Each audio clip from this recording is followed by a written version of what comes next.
Most people's bank accounts suck. This can't be happening. Your bank account sucks and it's time to bail yourself out. Why are you running? Why are you running? Keeping a savings account is good enough, right? Or not? Why should you be thinking about this? This is definitely an adult thing to be concerned about. If you are living paycheck to paycheck, unprepared for any kind of financial emergency, and living beyond your means, you've come to the right channel. Wow. If you are new here, be sure to like, share, and subscribe so you'll be notified every time we have a new content video. Most of us had been broke. If you haven't, well, you are one of the few luckiest. For those who went through it, I know exactly what it takes to be broke. Actually, it is not that hard. Other than going to Starbucks every day and buy expensive coffee and get the latest gadget every time there's a new one in the market. It usually starts with an expensive habit. Do you want to know how we can turn it around? Well, you gotta stick around till the end to find out. Though it seems impossible and adulting, it's time to pull out the pennies you can spare towards something productive. We already learned that investing is the only way to beat the inflation rate. Meaning, while you put your money under your mattress or in a savings account, it eventually loses its value. It doesn't need you to be an expert, but investing your money in things other than your LV bag and smartwatch is important if you want to, stop working someday. We need to use money, not the other way around. So let's grow money using money. Keeping a savings account is still a decent adult thing to do. It is guaranteed and available when you suddenly need money. The downside is that it doesn't really grow your money. Plus, there are fees if you do not meet the minimum requirements or make excessive withdrawals for those who are keeping a checking account. A savings account doesn't exactly grow your money.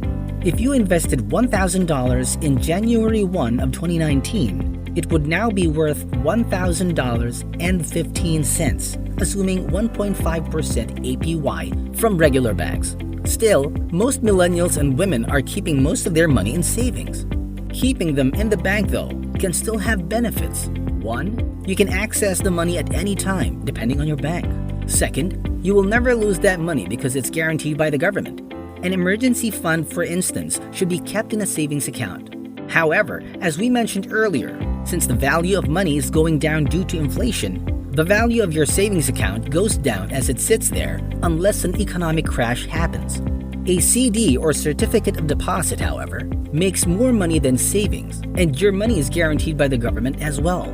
CD means you're loaning the bank your money for a fixed time. It means you cannot touch your money for the duration that the bank is using it, otherwise you'll be penalized. CD rates will vary based on your bank and the period of time. It also requires a starting balance. We're still not beating the inflation here, but you can make 100 times more than your savings account and your money is still guaranteed. Another financial turnaround you can look into is mutual funds. Mutual funds mean you can hand over your cash to an investment company and they invest in a variety of stocks and or bonds for you and everyone else who gave them money. It's like hiring a manager to manage and grow your finances. For this service, they take a fee from the fund every year, and this is often indicative of how much money you will make. The good side of mutual funds is that it takes a little work for you because someone else is doing it for you. Mutual funds can either be actively managed, as in humans choosing at will, or aligned to the market. Note that, although studies consistently show only a very small percentage of active human-managed funds beat the market because they require a higher cost to run the fund. Since mutual funds are diversified, you don't lose all your money if one company takes a nosedive.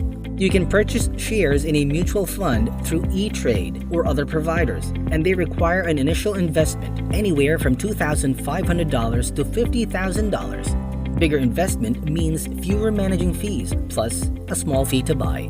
They will also probably pay you dividends to say thank you for investing. However, your money is not guaranteed.